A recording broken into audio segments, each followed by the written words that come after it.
Bienvenidos a Comprensión de los Tiempos Actuales a la clase del libro de Primera de Corintios con el pastor Arturo Andrade. Y le queremos dar lugar al pastor Pablo para que ore por esta clase y le damos la bienvenida al pastor Arturo. Padre Celestial, te damos gracias por comprensión y por todo lo que esto representa para todo el pueblo latino en todas las Américas, Señor. Y no solo en América, sino en otras partes del mundo también. Y Padre, pedimos que en esta noche, cuando el pastor Arturo esté tratando el tema de que Primera de Corintios, Señor, nuestros corazones estén abiertos a escuchar la voz de Dios, entender lo que tú quieres hablarnos a nosotros personalmente para cambiarnos y hacer de nosotros gente que marca la diferencia en este mundo, llevando tu mensaje hasta los rincones más remotos de este mundo. Pido que todo lo de la técnica, Señor, esté funcionando bien. Pido tu unción fresca sobre el pastor Arturo, Señor, y libertad para compartir aquellas cosas que tú has puesto en su corazón y que estos 3 días, estas 3 noches, Señor, que comprensión va a estar llevando a cabo esta conferencia de Primera de Corintios, Señor, sean noches de mucha unción y de impacto en el mundo. Gracias, Jesús. Amén. Buenas noches, Dios les bendiga. Gracias al Señor.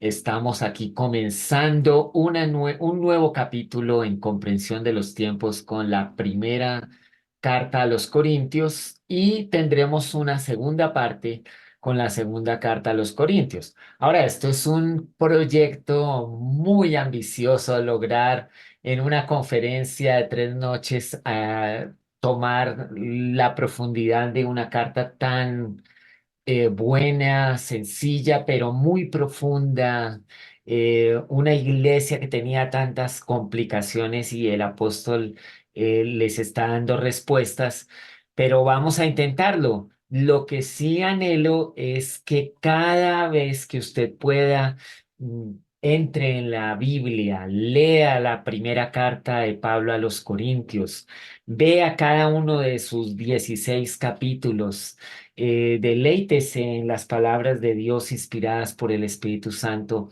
en esta carta. Y sin más ni más, y ya habiendo orado, pues comenzamos para que podamos redimir el tiempo y avanzar acá. Entonces, el autor y la fecha de esta carta, pues ahí en la primer versículo, pues tenemos quién es el autor de esta carta.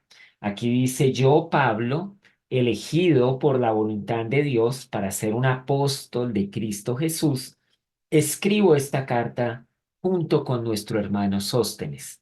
Entonces, el autor de esta carta es Pablo, apóstol de Jesucristo.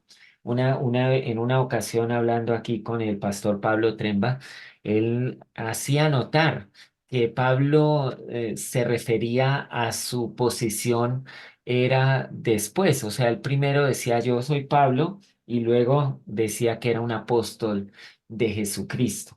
Hoy llamaríamos al contrario, ¿no? Hoy diríamos el apóstol de Jesucristo, Pablo, el apóstol de Jesucristo, Pablo está aquí escribiendo.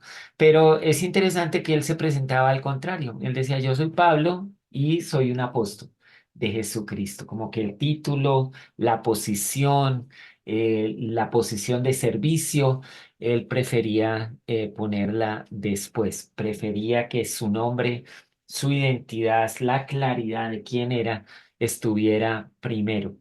Entonces él escribe a esta iglesia y aproximadamente lo hace en el año 55 después de Cristo. Ya estaban escritas la epístola a los Gálatas, otra de esas epístolas bien duras que escribe el apóstol Pablo. En toda saluda, en esa casi ni saluda, sino de una vez va al punto, y ya estaban escritas las cartas de Tesalonicenses y luego llegan estas a los Corintios y luego llegan las demás epístolas. Entonces es una de las primeras cartas que escribe el apóstol. Pero ¿dónde queda Corinto?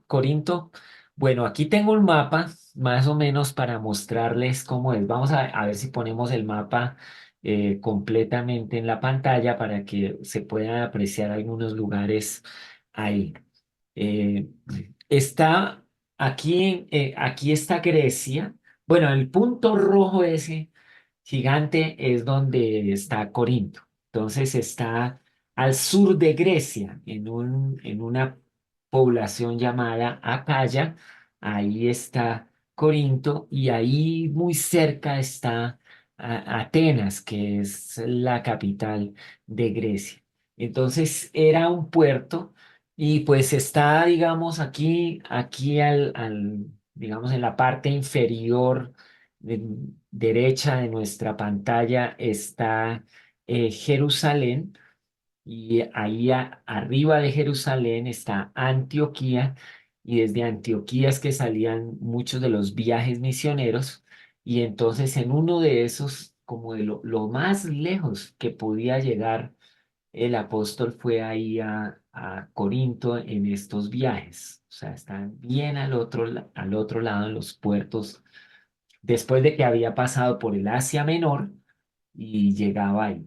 Ahora, note que Corinto está conectando Italia y España, que estaría más hacia el occidente, con el Asia Menor. Entonces los barcos venían, pasaban por ahí y por eso Corinto era muy importante, especialmente en el tema comercial. Era era una ciudad muy importante por eso. Entonces veamos ahora el contexto histórico, pues, y algunas de las precisiones que ya hicimos, localizada en la parte sur de Grecia, en la provincia romana de Acaya. Roma era quien tenía el control de esta parte. Tenía una ciudad alta. Estas ciudades altas las llamaban Acrópolis. Entonces, cuando estás leyendo algo de la historia de Roma, de la historia del primer siglo, surge esta palabra Acrópolis. Bueno, es una ciudad alta y ponían esta ciudad en una altura tal que podía ser usada para defensa y también para adoración. Los lugares altos siempre los preferían como para hacer templos y aquí pues en esta Acrópolis construyeron uno de los edificios más prominentes que era el templo a la diosa Afrodita. Ahora, en esta ciudad de Corinto había muchísimos templos, pero este sobresalía en la Acrópolis y tenía por lo gigante, grande, porque era una atracción para todas las personas en ese tiempo y había como unas 1000 sacerdotisas que también eran prostitutas. Digamos, el tema moral, el tema de la sexualidad y el tema de la religión y la adoración eran como temas que estaban muy cercanos. Ahora, había una población aproximada de 250.000 personas libres y como unos 400.000 esclavos. Y es importante decir esto para que nosotros entendamos que en el primer siglo pues había todas estas cuestiones de la esclavitud y de la libertad del imperio de Roma y de los imperios conquistados por Roma. Ahí estaban. Había dos puertos en Corintio. Estos puertos vinculaban a Occidente, Italia y España, con Asia Menor, Fenicia, Egipto, por ahí atravesaban los barcos y entonces llegaban eh, grandes poblaciones, inmigrantes, personas de todos lados confluían. Allí se encontraba de todo y por eso parece que había como un templo para cada persona que quería o población de personas que quería adorar. Muy religiosa esta ciudad. Allá fue el apóstol Pablo en uno de sus viajes misioneros y empezó la iglesia en Corinto. Y como todas las iglesias que empezaba el apóstol Pablo, pues empezaba por el tema de la sinagoga, empezaba por el tema de los judíos era una predicación natural, llevar desde el Antiguo Testamento y las historias del Antiguo Testamento hasta llegar a Jesús y se convertían estos judíos a Jesucristo, pero también en Corinto una gran población de personas no judías, los llamados gentiles no judíos, comenzaron a ser ganados para Cristo y en algún momento la iglesia en Corinto era notablemente más gentil que judía. Y esto también entonces produjo unos conflictos nuevos en la cultura de la iglesia porque cuando las judías predominantemente eran judías, los conflictos más fuertes eran si tenía que volverse la persona judía primero para luego ser cristiana, como el tema de los Gálatas y el primer concilio en Jerusalén en Hechos 15, cuando se definió claramente que no era necesario ser o atravesar la costumbre, la cultura y la raza judía para después convertirse en un creyente en Jesucristo. Y como resultado de este concilio y de todas estas discusiones que se dieron, entonces comienza la iglesia en Corinto a ser predominantemente gentil y esto pues trajo fue otras situaciones a las que tenían que atender. Ahora, ¿por qué se escribe esta carta? ¿Qué motivó la carta? En la misma carta hay unas respuestas a esto. En el capítulo uno de Corintios, ahí en el versículo 11 y 12, 11 y 12 dice, pues algunos de la casa de Cloé me contaron de las peleas entre ustedes, mis amados hermanos. Algunos de ustedes dicen, yo soy seguidor de Pablo, otros dicen, yo sigo a Apolos, o yo sigo a Pedro, o yo sigo únicamente a Cristo. Entonces, noticias de la familia de Chloe en cuanto a discordias y divisiones eh, que le contaron al apóstol, pues motivaron esta carta. Pero también la congregación escribió una carta con preguntas. Ellos tenían varias preguntas y entonces con estas preguntas que tenían, empezaron pues Pablo les escribió esta carta. Entonces, por ejemplo, frases que cuando leemos la carta, frases como en cuanto a las cosas de las que me escribieron, por ejemplo, en el capítulo 7 versículo 1 para referirnos a eso y tener esa claridad, 7:1 dice, ahora en cuanto a las preguntas que me hicieron en su carta, y es cierto que es bueno abstenerse de tener relaciones sexuales. Entonces, ellos le mandaron una carta al apóstol Pablo y en esta carta le hacían preguntas. Entonces, aquí en el 7:1, en cuanto a esas preguntas, el 7:25, en el versículo 25 de este mismo capítulo, ahora, con respecto a la pregunta acerca de las jóvenes que todavía no se han casado. Entonces, en cuanto a, ese es como cuando tú escuchas esa expresión, en cuanto a, es que él está respondiéndoles muy directamente a las preguntas que ellos mismos le habían hecho. Capítulo 8, versículo 1.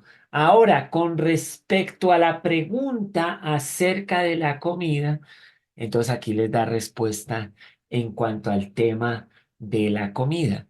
El 12:1. Ahora, amados hermanos, con respecto a la pregunta acerca de las capacidades especiales, entonces aquí empieza a responder sobre eso. Y una más en el capítulo 16, versículo 1. Ahora bien, consideremos la pregunta acerca del dinero que se está juntando para el pueblo de Dios en Jerusalén. Entonces, pues en cuanto a, o de acuerdo a la pregunta, entonces el apóstol Pablo les contesta. Entonces, algo que motivó esta carta fue darles una respuesta en cuanto a todas las preguntas que ellos tenían. Y mira, si se hiciera una serie solamente con estas respuestas, las que mencionamos aquí, las cinco en cuanto a en respuesta a, entonces ya tienes una serie, las respuestas del apóstol Pablo a las inquietudes de la iglesia de Corinto. Qué buena serie. Bueno, ya aquí puedes tener también temas para estudiar, para hacer tu propio estudio inductivo, eh, algunas de las respuestas que Pablo le dio a los corintios en este tema. Y bueno, en tercer lugar, Pablo estaba en Éfeso y desde allí escribió la carta a los corintios y en el versículo capítulo 16 de la primera carta, capítulo 16 en el versículo 17, entonces llegó una delegación a saludarlo y él seguramente le cuentan las cosas que estaban ocurriendo, le informan sobre algunos de los asuntos y esto también motivó la carta del apóstol. Además, que lo más probable es que con esta delegación él envió la carta a Corinto. Entonces dice así en el versículo 17, dice lo siguiente.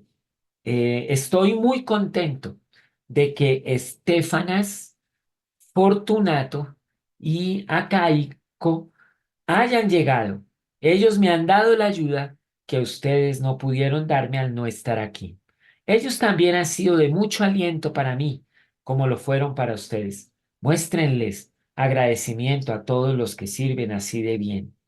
Entonces, ahí está esta delegación. ¿Qué nombres, no? Bueno, no los voy a repetir para no cometer errores en la lectura, pero ahí están esta delegación que fueron allá y entonces estas tres fuentes de información, o sea, el informe de la familia de Chloe, la carta que le enviaron y la delegación, convencieron a Pablo de la necesidad muy urgente de escribir esta carta a la iglesia de Corinto. Esta iglesia, pues con sus problemas tan serios, no resulta extraño que aún en algún momento Pablo hasta, mejor dicho, no sabe si, no considera si estos son unos verdaderos cristianos y pues da frases muy duras como que ni siquiera entre los gentiles que no conocen a Dios se oían algunas cosas que se estaban escuchando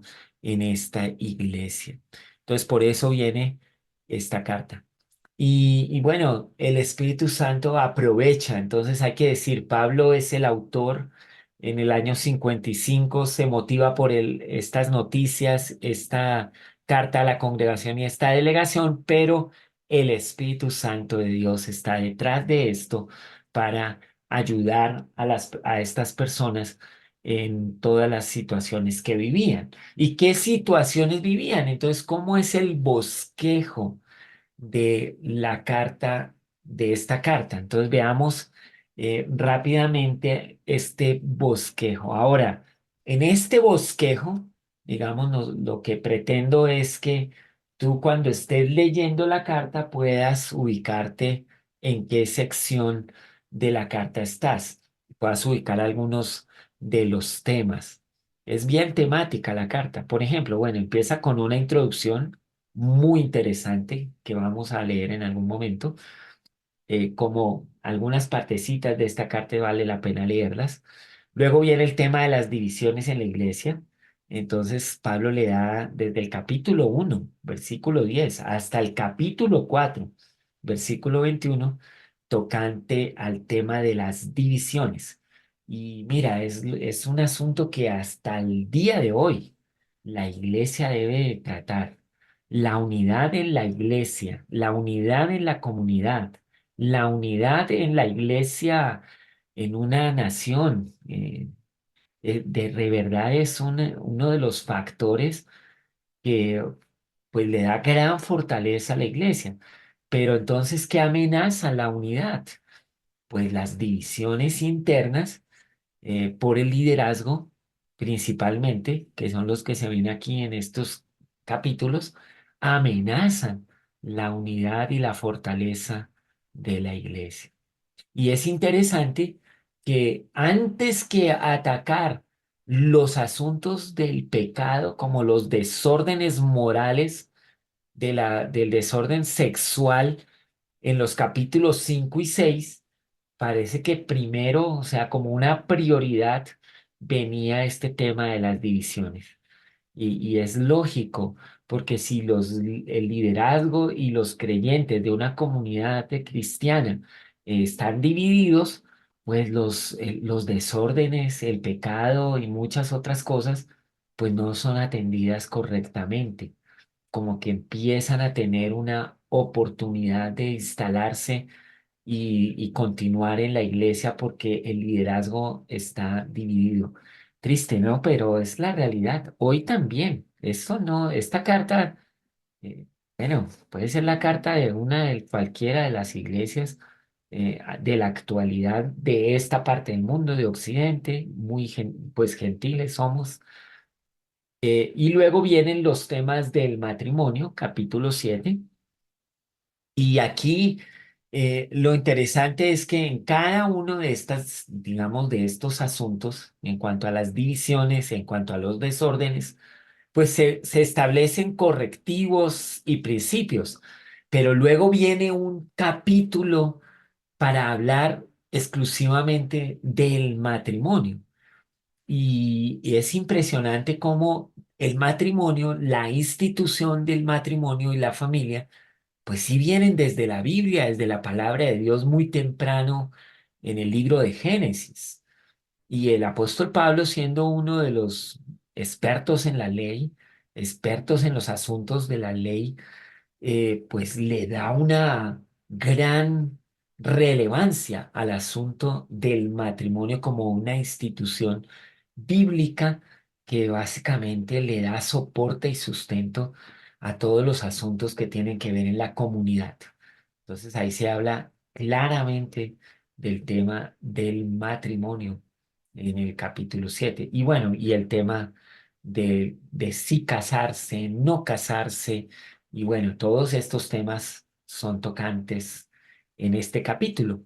Y luego vienen otra vez prácticas cuestionables en el capítulo 8 hasta el 11:1. O sea, si ya hasta aquí uno ve la carta, pues uno ve que son muchos problemas, ¿no? Muchísimos problemas que necesitan corrección, ajuste, una palabra, divisiones, desórdenes, prácticas cuestionables. Ahí es el tema de qué comer, de los ídolos, etcétera, etcétera. Todos estos temas de prácticas cuestionables que preguntaban, que los que venían desde las prácticas gentiles, de la religiosidad y de la idolatría, y que estaban eh, pues instalándose en la comunidad cristiana y básicamente pues como todos venían desde esta cosmovisión gentil, pues no les parecía tan terrible las prácticas de la idolatría y algunas prácticas cuestionables, y por eso para los judíos de la congregación esto era muy difícil de tolerar, de aceptar. Y bueno, el apóstol Pablo está dando principios que más allá que un asunto cultural, que más allá que un asunto de preferencias, es un asunto en el que hay principios espirituales que necesitan instalarse en el corazón y en la mente de las personas para adorar verdaderamente a Dios y responder a Dios desde una práctica que glorifique a Dios y no que sea cuestionable. Y bueno, eso lo ves ahí en capítulo 8 al 11:1, y trataremos de ver algunas de estas cosas en esto. Luego viene el gran tema de la adoración pública y el ministerio. Entonces ahí está capítulo 11 2 hasta el 14:40. En estos capítulos es donde se encuentra el tema de los dones espirituales, la profecía y el gran capítulo del amor como un capítulo muy, muy especial en este asunto. Y bueno, ahí en estos capítulos de la adoración, pues bueno, aquí viene la cena del Señor, orden en cuanto a diferentes asuntos de cómo ministrar, cómo administrar los dones espirituales, regulaciones en cuanto a la adoración pública, porque recuerde que aquí capítulo 14 es el tema de la profecía, el hablar en lenguas en la congregación o la palabra profética en la congregación. Y bueno, todos estos temas que ocurrían, o sea, eran normales y naturales en la congregación, en la iglesia, pero ahora debían atender algunos principios que les iban a traer orden para que pudieran fluir mejor en estos dones ministeriales. Y luego viene el capítulo 15, el tema de la resurrección y bueno, la certeza de la resurrección y las objeciones en cuanto a la resurrección. Este resulta ser uno de los capítulos, pues no solamente más doctrinales, sino también más de apología, porque la defensa que se hace sobre la resurrección por parte del apóstol Pablo es sin igual a los corintios. Ahora, es interesante porque como los asuntos de la resurrección, o sea, Jesús, su vida, su muerte en la cruz, su sepultura en una de esas tumbas, la de José de Arimatea, y la tumba vacía al tercer día, la resurrección y todos estos eventos ocurren en Jerusalén. Y ya ve que Corinto está un poquito alejado de Jerusalén. Entonces empiezan las preguntas sobre si de verdad, o sea, a quién están adorando, quién es Jesús y si de verdad está vivo. Y entonces el capítulo 15 es toda una exposición y una defensa y con unas pruebas ineludibles acerca de la resurrección de Jesucristo. Ahí es donde dice, se le presentó a Pablo, se le presentó a los 12, a 500 hermanos, los cuales todavía algunos viven. A mí también se me presentó, dice Pablo, para dar pruebas irrefutables de la resurrección de Cristo. Y también es interesante porque él empieza todo este capítulo diciendo que Jesús, o sea, el Evangelio, Jesús nació, Jesús murió, fue sepultado y resucitó, tal como las escrituras lo estaban diciendo. O sea, así como fue profetizado que el Mesías iba a venir, que iba a morir, que iba a resucitar, todo eso se cumplió a cabalidad. Entonces, no solamente les hace una defensa de la resurrección, sino que también esta defensa incluye todo la autoridad que el Antiguo Testamento debe tener sobre la vida, digamos, cristiana. O sea, no apareció el cristianismo de la nada, sino que tiene una base doctrinal, teológica, histórica, y que ésta se encuentra en el Antiguo Testamento, en las escrituras que hasta ese momento eran el Antiguo Testamento. Y por eso Pablo dice, como estaba escrito, como estaban las escrituras, como dicen las escrituras, para que los corintios vieran que esto no era un asunto que estaba apareciendo, no es una filosofía nueva, es un evento histórico que está bien documentado y profetizado y que tiene muchísimas pruebas, lo cual le da una certeza sin igual al asunto de la resurrección. Y entonces desde ahí, ya al final del capítulo, pues se empieza a mostrar las objeciones para ello y es cuando usa frases como, mejor dicho, si la resurrección no fuera el fundamento principal de la fe cristiana, entonces la fe sería muy vana, muy vacía, porque al final estaríamos creyendo en alguien que no pudo cumplir lo que había prometido en cuanto a vivir por la resurrección. Y luego concluye con asuntos prácticos y personales. Este es como el bosquejo, digamos, muy ampliado. Eh, pues aquí lo tienes muy sencillo, pero ya se lo amplié en cuanto al tema de los temas que se tratan en esta carta. Y bueno, estos bosquejos, ayuda, es para que cuando estés leyendo tú la carta, pues te ubiques en qué ocurre, qué es lo que está ocurriendo, dónde es que están pasando los eventos, y de esa forma es mejor leer la carta. Lo que yo hago es que en mi Biblia, pues pongo este bosquejito, y cuando estoy empezando una sección o un capítulo, ahí le pongo como este bosquejito para yo saber que estoy empezando un tema, y de verdad vale la pena porque leer esta carta es muy, muy interesante. Bueno, vamos a ver ahora algunas de las características únicas que tiene la Primera de Corintios. Vamos a mirar algunas de estas características únicas de esta carta. Pero antes tengo que mostrarles algo.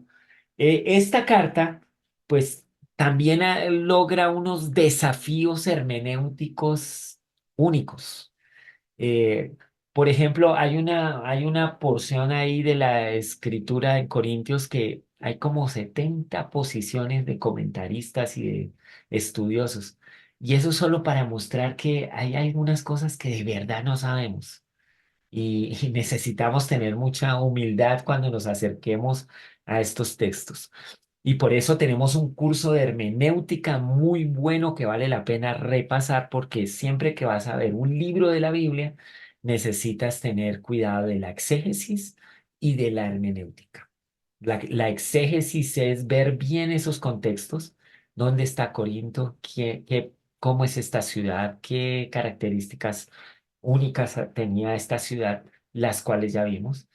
También exégesis es, bueno, ¿por qué Pablo escribió esta carta? Y ahí también lo vimos. En la hermenéutica, entonces ya empezamos a usar reglas o principios de hermenéutica, principios que nos orienten en la interpretación de este texto. Y recomendamos un libro que es La lectura eficaz de la Biblia. Este libro, La lectura eficaz de la Biblia, de Gordon Fee y Douglas Stewart, pues es muy bueno para acercarse a los libros de la Biblia. Él tiene dos capítulos sobre las epístolas. O sea, cuando tú ves el índice, dice capítulo 3, las epístolas, aprender a pensar de acuerdo al contexto. Y cuarto, las epístolas, las preguntas hermenéuticas.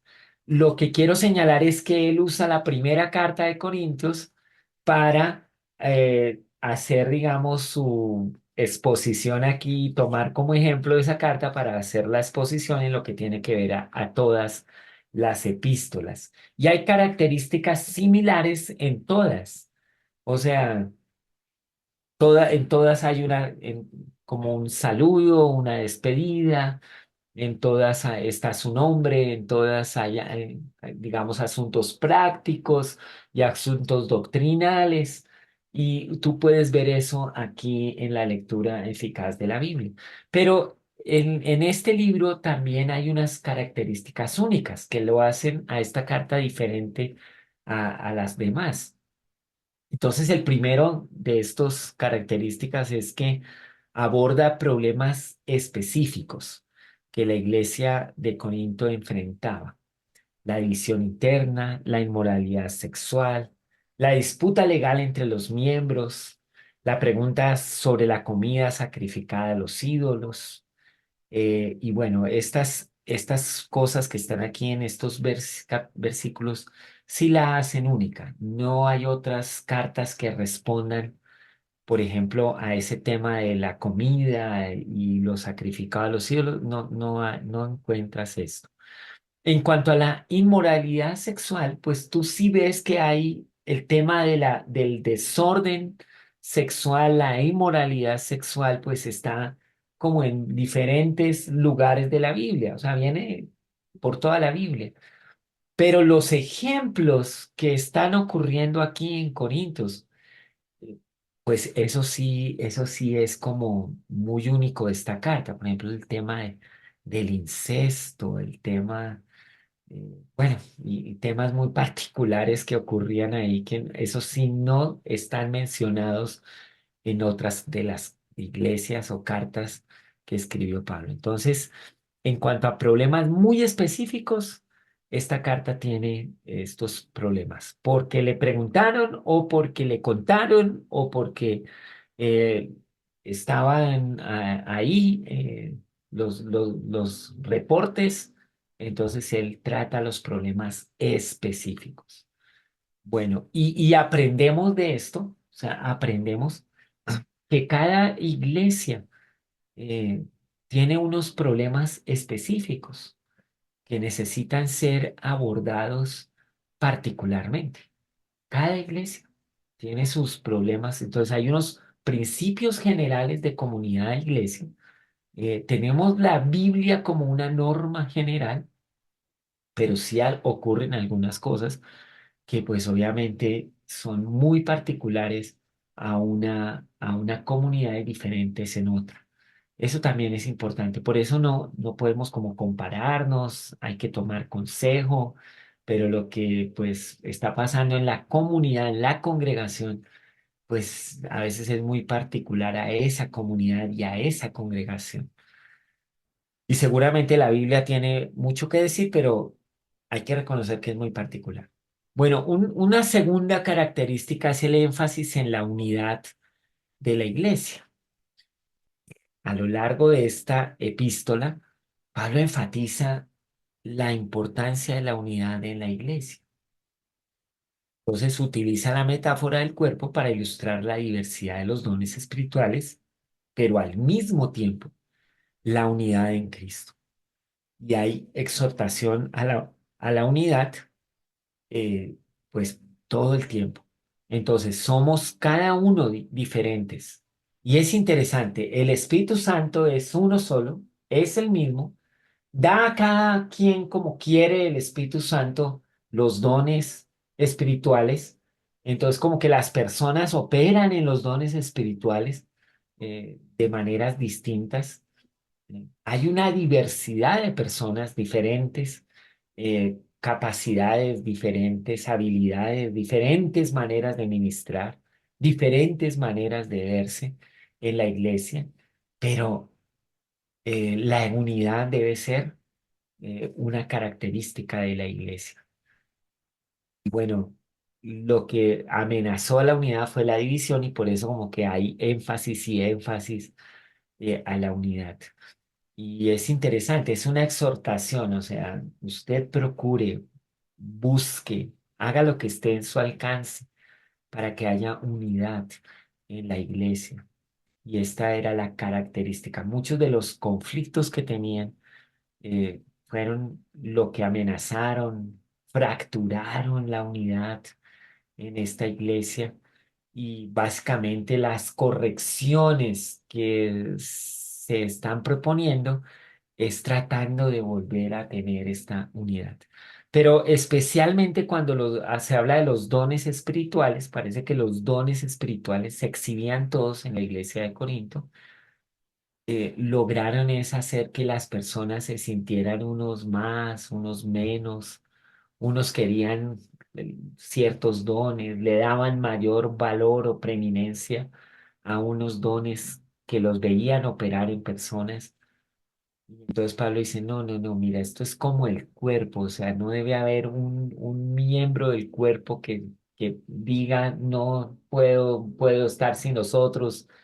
Bueno, la metáfora del cuerpo siempre va a ayudar a cualquier comunidad para entender que nos necesitamos unos a otros, que no hay unos más que otros y que al final la unidad en el cuerpo y la unidad en la iglesia es lo que realmente va a resultar mejor.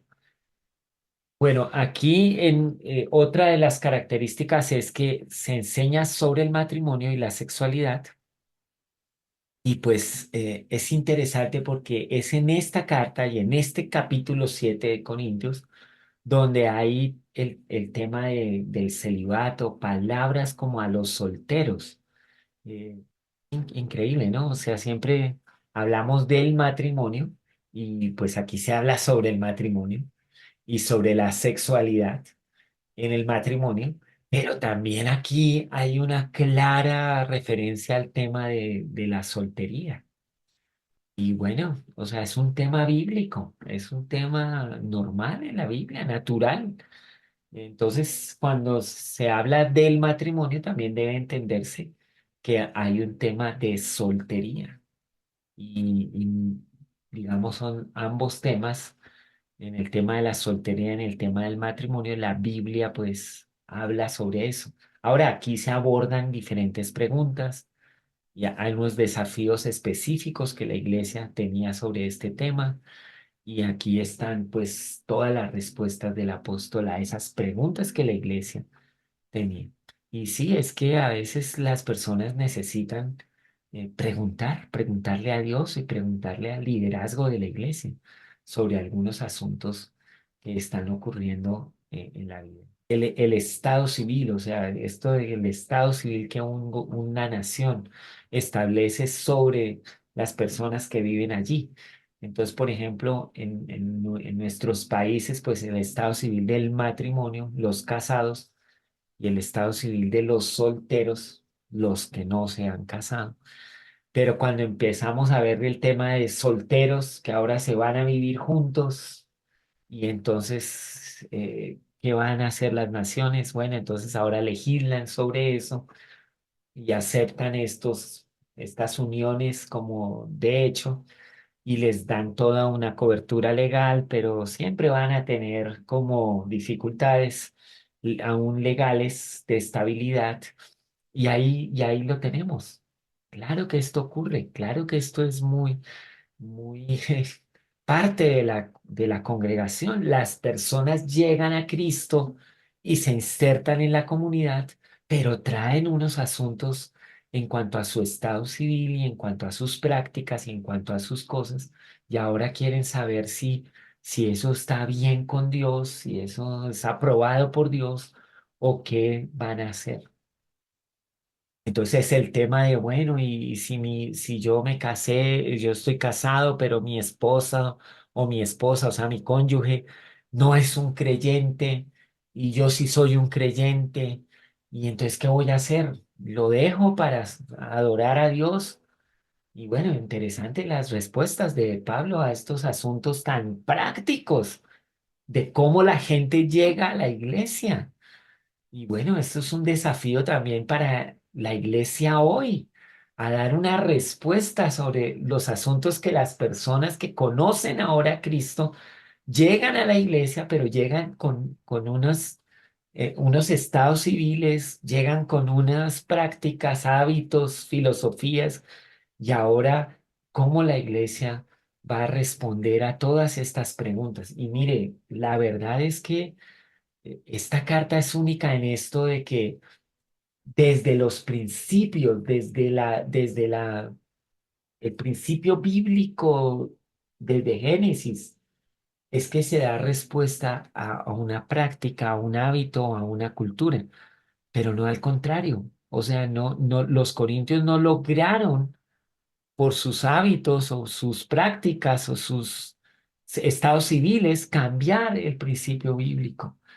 Y hoy es el desafío para la iglesia también. A veces es tantas personas que llegan que entonces la iglesia comienza a rebajar el principio para darle gusto a las culturas que están llegando. Y bueno, que Dios nos ayude, que nos perdone si es que estamos rebajando el estándar bíblico para acomodar o aceptar a una población que venga a la comunidad cristiana, pero no, la comunidad cristiana primero que todo obedece y teme a Dios. Bueno, uno más, las instrucciones sobre la cena del Señor. Pablo ofrece instrucciones detalladas sobre la cena del Señor. Destaca su significado, su importancia de participar con reverencia y con entendimiento de la cena del Señor. Recuerda, ¿no?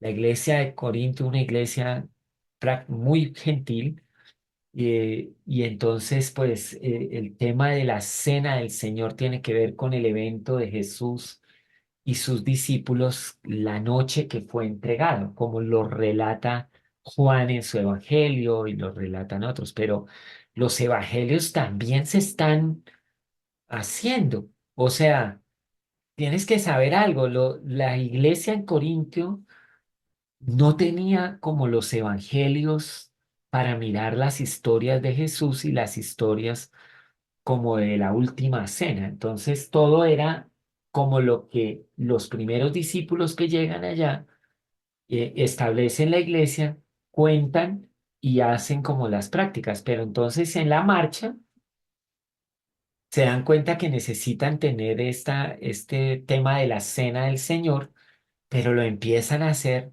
sea, empiezan a hacer esta cena como a ellos se les ocurría. Entonces, claro, si la iglesia es predominantemente de los judíos, pues ellos tienen una manera de realizar estos asuntos de comer juntos, porque básicamente en las sinagogas se come juntos muchas veces. Ellos lo tenían como más claro en cuanto a la reverencia, en cuanto a cómo hacer esto juntos bien. Pero llega a Corintios la práctica de la cena del Señor y como lo llamaban una cena, pues todo el mundo llevaba la comida y el vino para el momento en que se hablaba de la cena. Y entonces cuando llegaba este momento o antes, pues la gente, los que llevaban mucha comida, se la comían y tomaban el vino y algunos que no llevaban nada, pues nadie les compartía. El caso es que esto se volvió una práctica que pues invitaba al desorden, a las divisiones, a, a las clases, segregaba, dejaba a unos afuera, otros se emborrachaban, o sea, qué cosa tan terrible lo que ocurría en esto. Todo documentado allá en Primera de Corintios 11. Entonces el apóstol les dice, mire, yo tampoco estuve en el día que el Señor Jesús partió el pan y se lo dio a sus discípulos y habló de que ese era su cuerpo que fue partido por todos nosotros. Y tampoco estuve, pero yo les voy a transmitir a ustedes lo que a mí me dijeron, que la noche que el Señor Jesús fue entregado, traicionado, Él tomó la copa y la repartió. Entonces lo que vamos a hacer con la cena del Señor es que cada uno lleva el pan, lleva la copa y le dio todo el significado de este tema y luego entonces habló de cómo corregir la práctica de desorden para invitarlos a tener un significado, un propósito y una reverencia frente al tema de la cena. Y ahí pues por eso hay expresiones como de advertencia, como bueno, si alguno come o bebe sin discernir el cuerpo del Señor, sin entender, sin reverencia de lo que está pasando, pues ve y bebe juicio para sí mismo. Bueno, son palabras de advertencia serias, pues para que ellos comiencen a darle como una importancia a esta práctica y no que se les vuelva una práctica de iglesia que en cambio de glorificar a Dios, más bien exalta todo por lo que Jesús vino a morir en la cruz. Bueno, y luego llega otro punto clave, es el tratamiento de los dones espirituales. Bueno, aquí vemos que pues estamos tocando diferentes temas que trae la carta como características únicas de esta carta. Aquí, en cuanto a los dones espirituales, hay dos capítulos completos, mejor dicho, sobre este tema de los dones espirituales. Primera de Corintios 12, mostrando cómo estos dones deben ser usados para el bien común, para el servicio eh, de las personas, de la iglesia, y no para la exaltación personal. Bueno, hoy todavía estamos luchando eso. Es interesante. El primer siglo se dijo está leyéndose Cada siglo la iglesia está leyendo Primera de Corintios 12, qué increíble, ¿no? En el siglo XX, siglo XXI, en el siglo XXI estamos leyendo Primera de Corintios 12. En el siglo XX fue como la gran explosión de los dones espirituales y llega el movimiento pentecostal y bueno, ahora tenemos nuevamente una explosión de los dones espirituales siendo usados, siendo administrados y nuevamente tenemos que leer Primera de Corintios 12 para entender que esto no es para la exaltación personal, sino para el bien común. Sin embargo, todavía estamos pues viendo a algunos ministros, a algunos servidores de Dios usados por el Espíritu Santo en los dones espirituales y los exaltamos, les damos preeminencia, los ponemos en lugares muy especiales. Y ahí la Biblia, Primera de Corintios 12, que dice que esto no es para la exaltación personal. Bueno, que en las prácticas en nuestra iglesia, que nuestros tiempos de congregación, que la manera como hacemos nuestros eventos, donde los dones espirituales se van a ver y operar, pues tengan en cuenta esto que el apóstol les estaba diciendo a los corintios. O sea, que no son para la exaltación personal y que hay una gran diversidad y que es el Espíritu del Señor el que opera estos dones en cada creyente.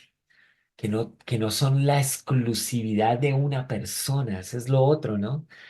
O sea, no tiene el don una exclusividad, una persona no dice, no, es que yo tengo ese don y ese es el mío y nadie más va a tener eso. No, pues no, el Espíritu Santo opera como quiere.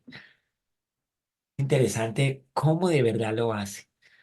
Y luego la unidad en la diversidad de los dones. El Espíritu es el mismo y ahí el tema del cuerpo y bueno, esto es muy especial aquí en Corintios. Todo el tema de los dones espirituales, los 9 dones del Espíritu. Hay una lista de dones en el libro de Romanos, pero no son como los de Corintios 2. Y hay una lista de otros dones allá en el libro de Efesios, cuando se mencionan los apóstoles, profetas, pero no son los mismos dones espirituales de Corintios 2. Bueno, interesante, es un tema como que hace esta carta una carta única. Bueno, y ahora también, pues llega el tema del amor. Primera de Corintios 13. Bueno, este es ¿quién cristiano no ha leído Primera de Corintios 13? Es de los primeros capítulos que un cristiano lee. Llegan ahí, yo recuerdo nuevos creyentes y ya querían hablar de Primera de Corintios 13, la preeminencia, la importancia de el amor. Y claro, o sea, bueno. Es uno de los capítulos y una de las secciones de la Biblia que más también se ha compartido. O sea, si uno quisiera saber, bueno, de dónde, en qué capítulo de la Biblia o qué versículos de la Biblia más han hecho tarjetas, cuadros, más reenvían los cristianos, más. Bueno, es este de Primera de Corintios 13, el capítulo del amor. Y yo no creo que vaya a pasar como de tener esta tendencia a este capítulo, porque definitivamente la supremacía del amor sobre los dones espirituales y las habilidades, la supremacía de este amor carácter, definitivamente es lo mejor, es la meta, es lo que buscamos. O sea, Pablo dice, miren, en cambio de andar como tan angustiado por fluir en los dones, debería sentirse muy animado de fluir en el amor cristiano, en el reflejo del amor de Dios, en el carácter cristiano que tiene que ver con el amor. Y bueno, es de verdad muy ministrador este capítulo y seguramente vamos a mirarlo a lo largo de nuestra exposición acá. Y bueno, luego llegamos el capítulo de la resurrección de los muertos. Aquí Primera de Corintios tiene esta enseñanza extensa sobre la resurrección, argumenta su importancia para la fe cristiana y la mayor esperanza del creyente. La mayor esperanza del creyente, que Jesús resucitó y vuelve otra vez. Y luego, ya como todas las cartas de Pablo, pero esta tiene una aplicación práctica, conecta la doctrina con la práctica diaria, ofrece principios que deben ser aplicados en la vida cotidiana del creyente. Entonces ahí en 1 Corintios 10, en cuanto a la libertad cristiana, y luego las instrucciones finales y saludos. Es aquí donde Pablo llega y dice que tú tienes una libertad en Cristo, pero maravillosa, que nadie más te va a dar tanta libertad como Jesucristo el Señor, pero que deberías atender a la ley del amor cuando se trata de usar tu libertad. Si tu libertad como cristiano va a hacer tropezar a otro cristiano que sea débil en la fe, que está luchando con algo, que está debatiéndose en su vida personal, y tú con tu libertad vas a causarle un tropiezo, un conflicto, una herida, pues que tú deberías usar tu libertad para abstenerte de causarle ese daño a otro hermano, y que esa ley en la que uno se abstiene para no causarle herida, aunque uno tenga la libertad, esa es la ley del amor, y que la ley del amor debería siempre estar por encima de esa ley de la libertad cristiana. Un principio maravilloso como para que nosotros podamos ya definir muchos asuntos de la vida personal y práctica. Cada cristiano tiene que saber en dónde se encuentra su libertad y cómo desde su libertad le puede hacer daño a otro, y más bien aplicarse a la ley del amor. Ahora, hay muchísimos ejemplos de eso. Pablo dio algunos ejemplos a los corintios. Por ejemplo, decía, bueno, si una persona tiene un conflicto porque lo que come fue sacrificado a un ídolo, y usted tiene una libertad de que come lo que quiera y no tiene ningún problema con eso, pues no se lo coma por la ley del amor. Absténgase por amor a ese que está en la lucha.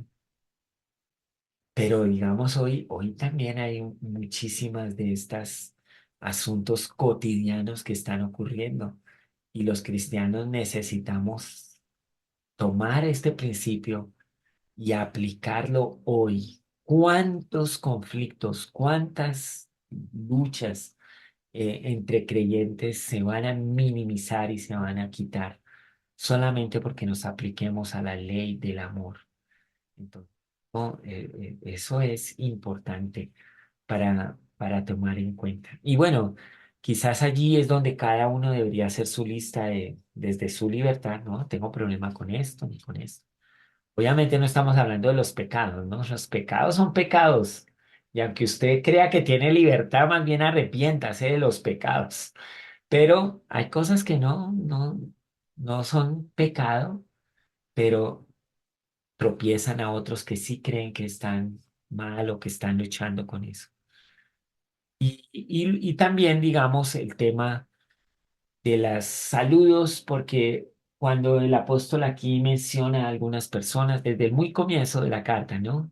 Él dice que había un hermano con él escribiendo la carta, Sóstenes, y luego nombra a la delegación de Corinto, a estos tres hermanos, y luego saluda a Aquila y Priscila, y bueno, así. Luego entonces aquí vemos que hay personas mencionadas y saludos mencionados del apóstol para mostrarnos que la Biblia, los principios cristianos, el amor de Dios ocurre, fluye está completamente fluyendo a través de personas. Son las personas lo muy importante en la vida cristiana, en la congregación cristiana. Muchas de las correcciones, algunos de estas cosas eran como regaño del apóstol. Es porque hay un cuidado de las personas que hacen parte de esta congregación. No, no es para cuidar, o sea, a veces nosotros cuidamos, o sea, decimos que cuidamos la doctrina, pero en favor de la doctrina le hacemos daño a las personas.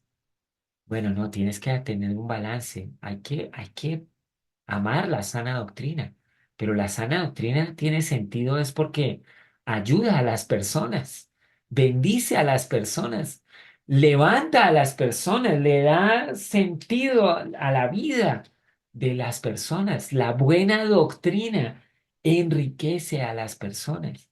Entonces nuestra defensa de la doctrina no es por la doctrina en sí misma, es porque trae buen fruto a cada persona que se somete a ella, que se expone a ella.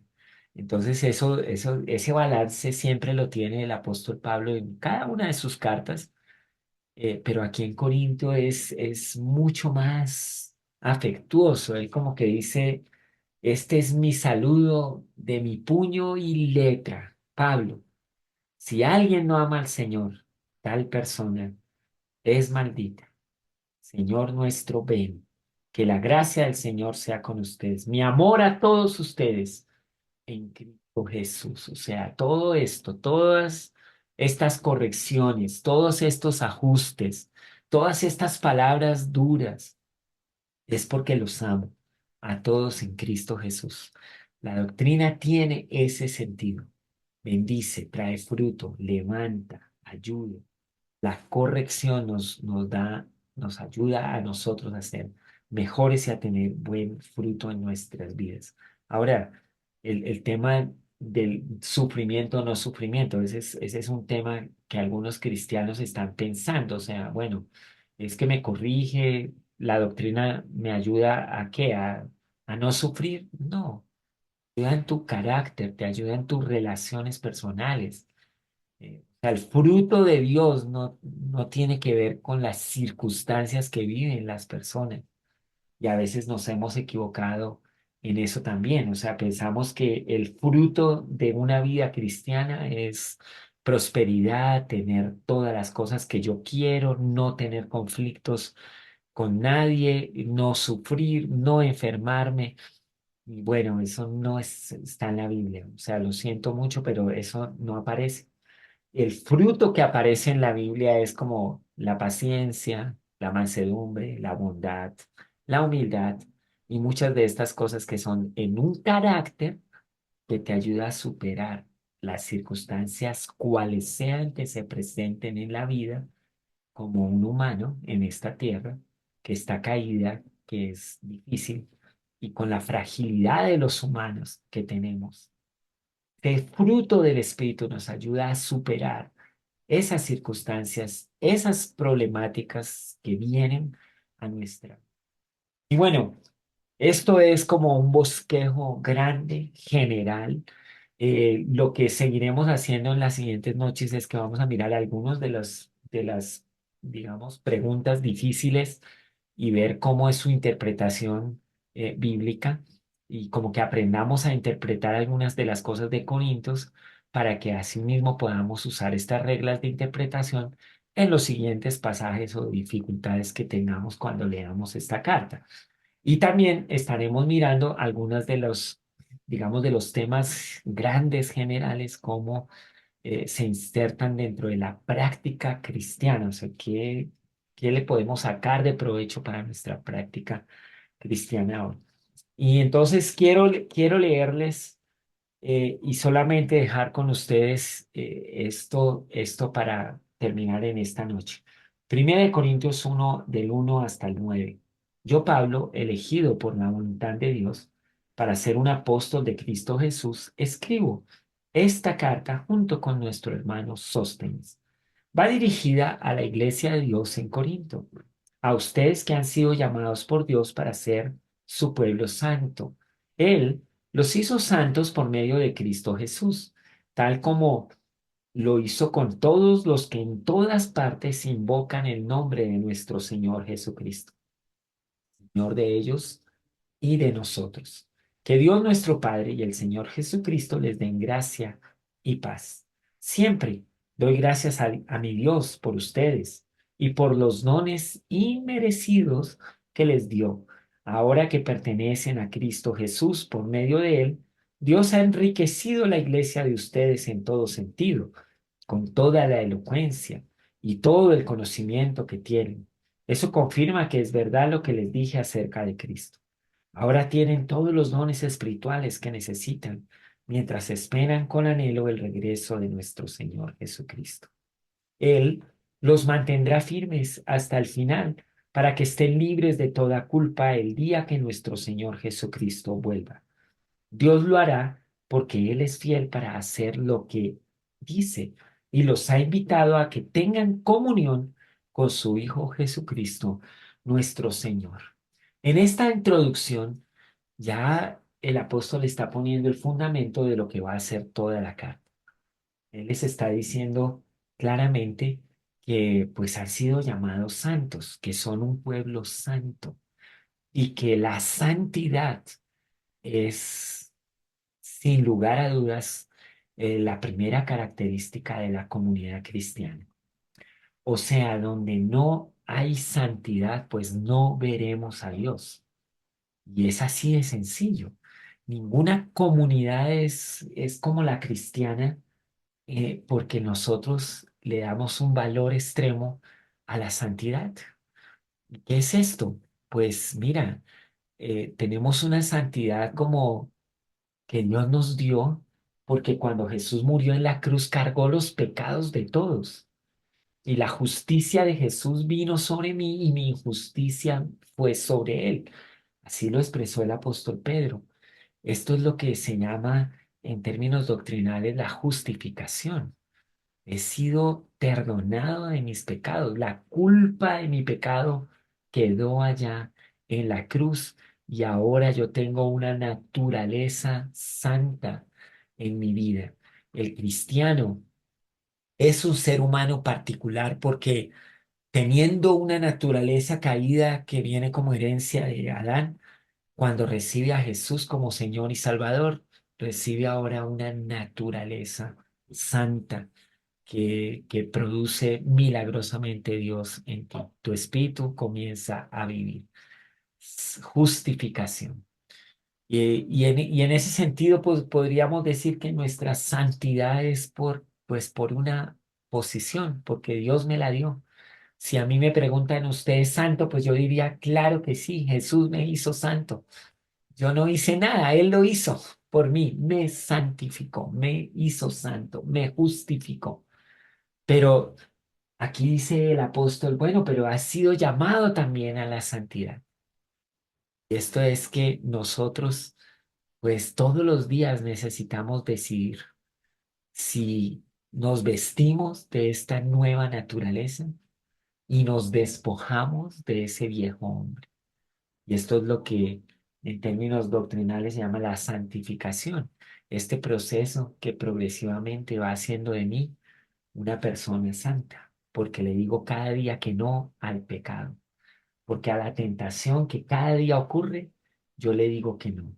Y al pecado, como dice el apóstol Juan en su carta, pues estas cosas yo se las estoy escribiendo para que usted no peque, pero si usted ha pecado, tienes un abogado, Jesucristo el justo. Y si confesamos nuestros pecados, Él es fiel y justo para perdonar nuestros pecados y limpiarnos de toda maldad. Es decir, claro que en la iglesia, en la congregación y en esta iglesia en Corinto, pues el pecado, el desorden y las luchas que tenían eran evidentes, pero ellos podían venir a la santidad, ellos podían venir al arrepentimiento, ellos podían venir a experimentar ese llamado de Dios a ser un pueblo santo. Y esto era como de los principales propósitos por los cuales Pablo escribe esta carta, no solamente para exhibir las problemáticas que tenían, sino para que ellos pudieran exhibir la santidad de la que Dios quería eh, traer sobre ellos. Entonces, tú también, iglesia del Señor, tú aquí que escuchas, necesitas ser santo como Dios es. Y escucha bien esto. Este no es una clase solamente para que tengas una cultura general bíblica y una doctrina o una sana doctrina como bien clara delante de ti. No, esta noche es la noche para llamarnos a la santidad y decir, Señor, ayúdame, perdóname. Tú me hiciste santo por medio de Cristo Jesús y tú me llamas a ser un pueblo santo. Luego viene y le dice Pablo a esta iglesia, siempre le doy gracias por los dones inmerecidos que ustedes recibieron. Ustedes son una iglesia enriquecida con toda elocuencia y todo conocimiento y todos los dones espirituales. Pero es interesante que esto comienza desde la posición inmerecida. No merecemos fluir en los dones espirituales. Mira la palabra de sabiduría, la palabra de ciencia, la palabra profética hacen falta hoy. Hoy más que nunca se necesita la voz profética, la voz de la sabiduría, la voz de la palabra de ciencia. Pero esto es inmerecido, Dios no lo va a dar porque nosotros lo merecemos, lo da es porque lo necesitamos. Y por eso nos da su regalo de dones espirituales. Entonces, cuando cambiamos la perspectiva de que yo voy a recibir el don espiritual para enaltecerme y no para servir, pues obviamente allí estaríamos dañando este maravilloso regalo, ¿no? Los necesitamos más que nunca hoy para servirnos, para movernos, dirigirnos. Mira cuánta falta hace la sabiduría de Dios en estos tiempos. Tantas voces, tantas ideas, tantas cosas que se oyen. ¿Cuántos miles de podcasts se hacen cada día? ¿Y dónde está la sabiduría de Dios? Bueno, pídele a Él y Él te dará sin reproche. Tenemos los dones y hay que aprender a usarlos. Mira, esos dones de poder tan espectaculares.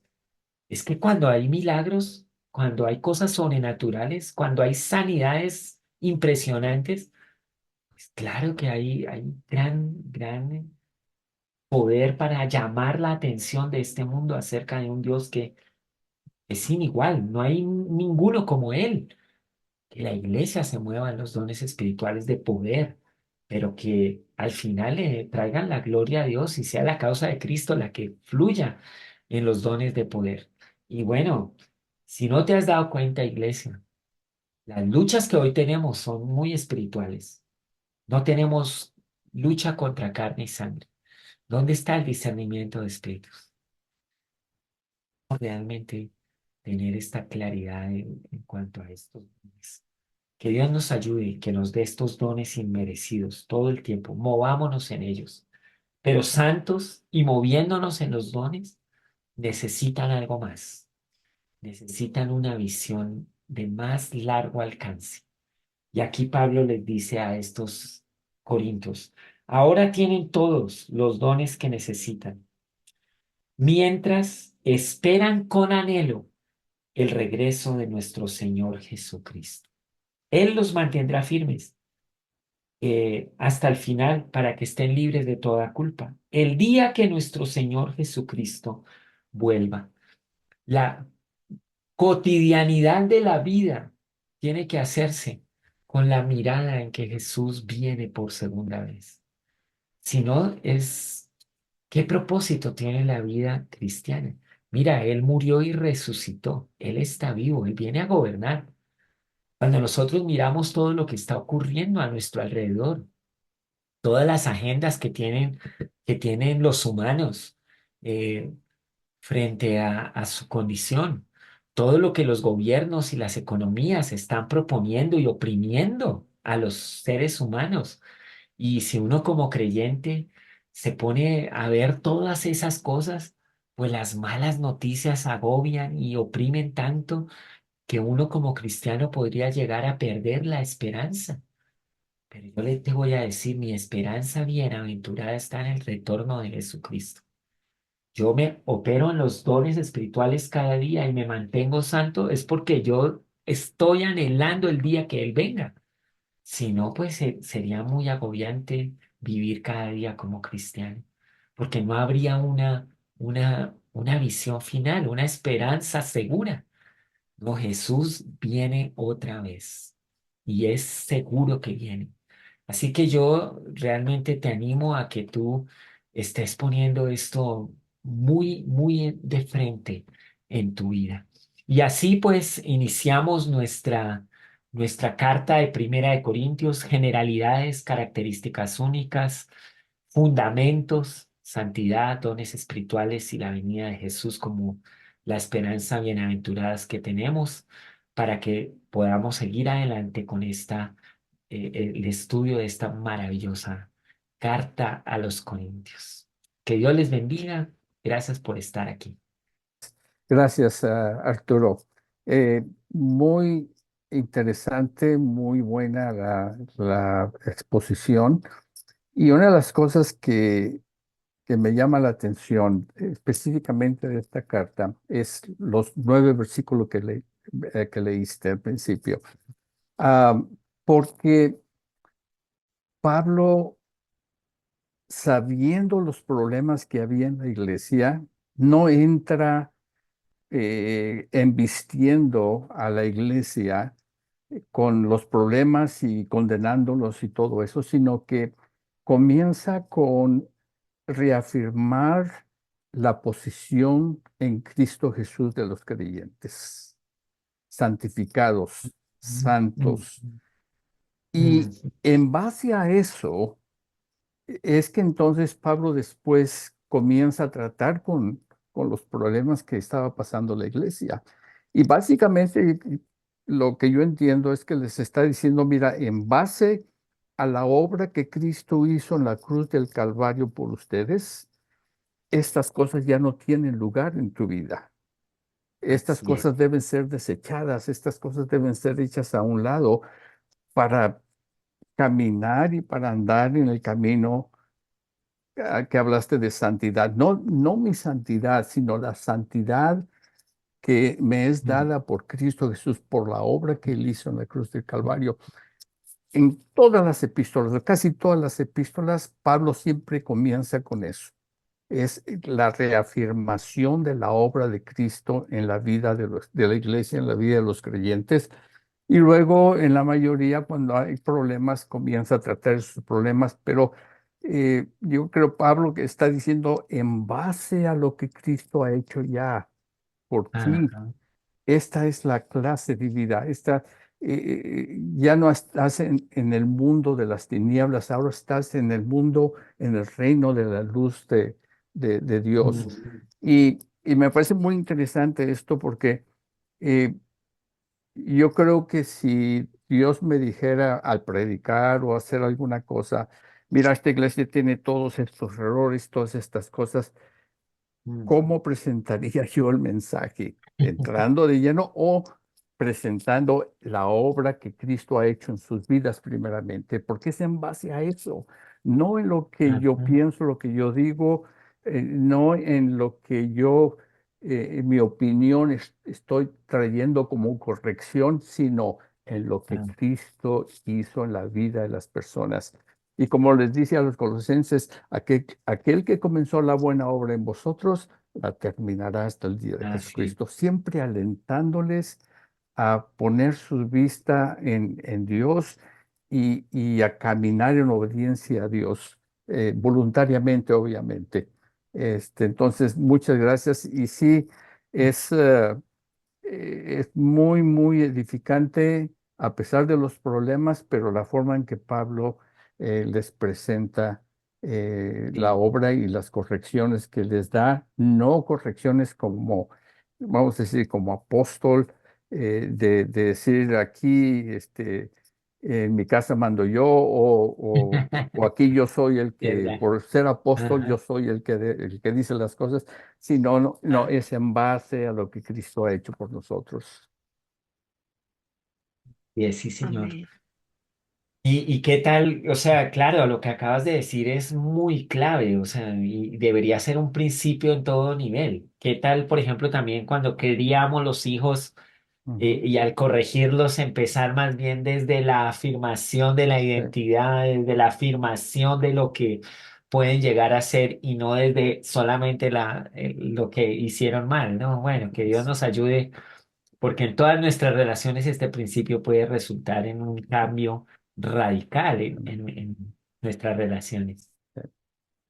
No, buenísimo. Gracias, muchas gracias. Y de hecho que en Apocalipsis el Señor también nos hace el modelo, como él siempre afirma a cada una de las iglesias y después les dice dónde están fallando y trae corrección, ¿no? Entonces eso es muy importante, cómo aprender de nuestro Padre Celestial a vivir y hacer las cosas con amor, inclusive las cosas más difíciles, pero poderlas hacer con amor. Definitivamente ese es el punto. Pero bueno, muchísimas gracias, Pastor Arturo, gracias, Pastor Humberto, gracias por estar aquí. Y ustedes que están viendo esta enseñanza, que el Señor les bendiga, que el Señor les dé fuerzas y les dé ánimo a que sigamos creciendo y corriendo la carrera que tenemos por delante. También les recuerdo que si estas enseñanzas han sido de bendición para su vida,